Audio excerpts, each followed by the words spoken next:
पिता समान सभी बड़े, मेरी माताएं, भाई बहन और सभी प्यारे बच्चों को मेरा नमस्कार और अस्सलाम वालेकुम वरहमतुल्लाहि वबरकातुह। ईश्वर की कृपा और शांति हो आप सब पर। इस शुभ अवसर पर, स्वतंत्रता दिवस के इस शुभ अवसर पर मैं आपके सामने मेरे और हम सबके 3 सपनों के बारे में बात करना चाहूँगा। हम सबका एक सपना है कि हमारा भारत अखंड भारत बने। दूसरा सपना है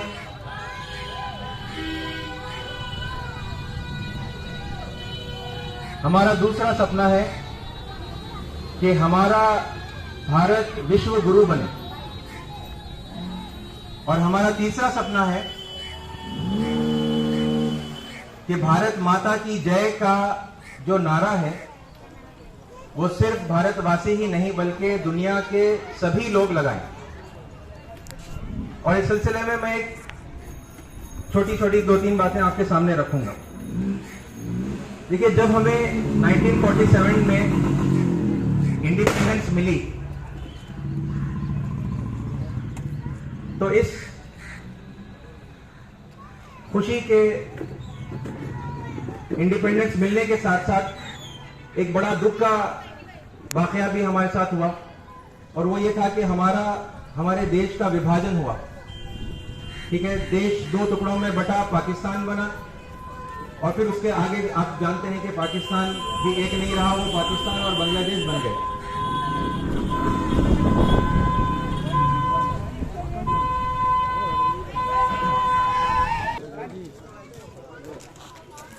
जी, मैं आपसे ये कह रहा था कि 1947 में देश का विभाजन हुआ, और मैं आपको याद दिलाऊं कि ये पहला विभाजन नहीं था, बल्कि हमारा अखंड विशाल भारत इतना महान था, इतना बड़ा था कि म्यांमार भी हमारे भारत का, अखंड भारत का हिस्सा था। और 1937 में म्यांमार, बर्मा हमारे भारत से अलग हुआ। श्रीलंका हमारे भारत का हिस्सा था। 1935 में श्रीलंका भारत से कटकर अलग हुआ। तिब्बत 1914 में अखंड भारत से टूटकर अलग हुआ, और भूटान 1906 के अंदर टूटकर अखंड भारत से अलग हुआ, और नेपाल 1904 के अंदर अखंड भारत से टूटकर अलग हुआ, और अफगानिस्तान 1876 के अंदर अखंड भारत से टूटकर अलग हुआ। यानी ये इतने सालों के अंदर 1876 से 1974 तक 7 बार हमारे भारत का विभाजन हुआ है, देश के टुकड़े हुए। हमारा सपना ये है कि हम ये सारे टुकड़ों को जोड़ दें। देखिए, जब आखिरी जो विभाजन हुआ ना, उसकी चूंकि अभी भी गर्मी बाकी है, उसके आधार पर हिंदू मुस्लिम लड़ाइयां हो रही हैं हमारे देश में। कोई लोग कह रहे हैं कि ये विभाजन हिंदुओं ने कराया, कोई लोग कह रहे हैं कि ये विभाजन मुसलमानों ने कराया, कोई लोग कह रहे हैं कि नहीं, आप हिंदू मुस्लिम आपस में मत लड़ो, ये विभाजन अंग्रेजों ने कराया। मैं आपसे कहता हूं कि देखिए, विभाजन कोई नहीं करा सकता इस तरह। विभाजन नफरत करवाती है। जब नफरत लोगों के दिलों में होगी तो फिर विभाजन होगा, और वो विभाजन सिर्फ देश की सीमाएं टूटने से तक ही नहीं, बल्कि आप देखते हैं कि घरों के अंदर भी विभाजन हो जाता है। जब भाई भाई आपस में लड़ता है तो फिर वो अपनी जो जायदाद होती है उसके अंदर वो अलग हिस्से बांट लेते हैं, और फिर एक भाई दूसरे भाई के घर में नहीं जाता और वो इसके घर में नहीं आता, वो दीवारें खड़ी कर लेते हैं। लेकिन ये नफरत मिटाई जा सकती है और दोबारा लोगों के दिल जोड़े जा सकते हैं, और ये सब जो बाउंड्रीज बन गई हैं और ये जो अलग अलग देश बन गए हैं हमारे अखंड भारत से टूटकर, ये सबको एक किया जा सकता है। और ये जब एक किया जाएगा तब जाकर हमारा भारत विश्व गुरु भी बनेगा। और एक होने के लिए कुछ आधार चाहिए, कुछ बेसिस चाहिए जिसके आधार पर हम एक हो जाएं। मैं आपके सामने 3 आधार रखूंगा। सबसे पहला ये है कि हम सबका ईश्वर एक है, हम सबका पैदा करने वाला सृष्टिकर्ता वो एक है। ठीक है, उसको हम अलग अलग नामों से पुकारते हैं, हम ईश्वर कहें, परमेश्वर कहें, ठीक है, गणेश कहें, शिव कहें, विष्णु कहें, गॉड कहें, अल्लाह कहें, आप जो भी नाम से आप पुकारते हैं। वेदों में आया है कि एकम सद विप्रा बहुधा वदंती, उस एक सत्य को विद्वानों ने अलग अलग विभिन्न नामों से पुकारा है। तो हमारा ईश्वर एक है और ये हमारे लिए एकता का एक बड़ा आधार है।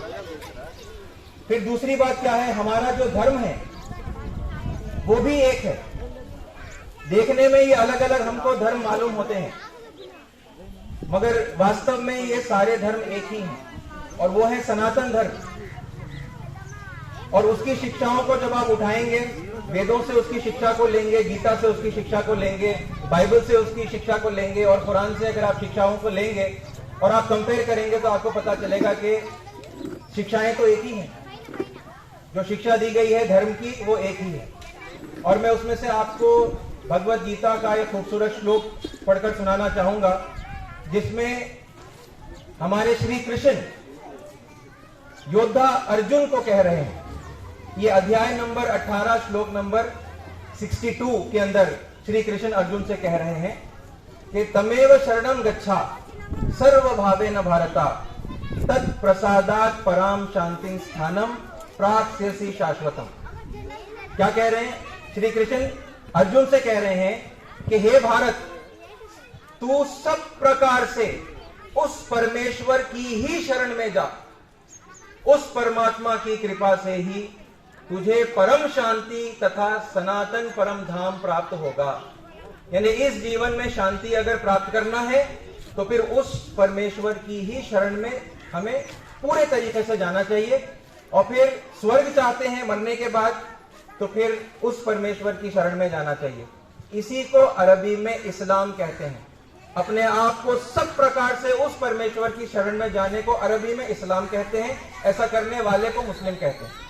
तो अगर आप ये कंपेयर करके देखेंगे तो आपको पता चलेगा कि वो सनातन सत्य सनातन धर्म जो मानवता के शुरुआत से धर्म था, ईश्वर की इच्छाओं का पालन करना था, वो हमेशा से सेम रहा। उसके नाम बदल गए हैं, भाषाएं बदल गई हैं, ग्रंथ अलग अलग हैं और जो हमारे पेशवा हैं, ठीक है, जो गुरु हैं हमारे, वो अलग अलग हो सकते हैं, लेकिन उन्होंने सब एक ही तालीम दी। ये हम सब के लिए एकता का दूसरा आधार मैंने आपके सामने रखा।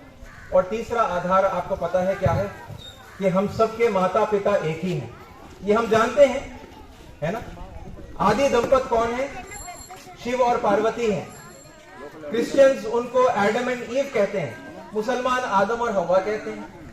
आदम दरअसल एक संस्कृत का वर्ड है जिसका मतलब होता है कि सबसे पहला मानव। आदम, आदिम, संस्कृत में उच्चारण उसका होता है आदिम, सबसे पहला मानव, आदि मानव। तो ये तीन अलग अलग जोड़ियां नहीं हैं। एक पहली जोड़ी जिसमें से हिंदू पैदा हो गए और दूसरी जिसमें से क्रिश्चियन और तीसरी जिसमें से मुसलमान, ऐसा नहीं है ना, बल्कि वो एक ही माता पिता हैं जिनकी हम सब संतान हैं। और खुशी की बात यह है कि जब परलोक से, जब स्वर्गलोक से शिव जी को पृथ्वी लोक पर भेजा गया तो यहां भारत में उतारा गया और समस्त मानवता का आरंभ भारत से हुआ है।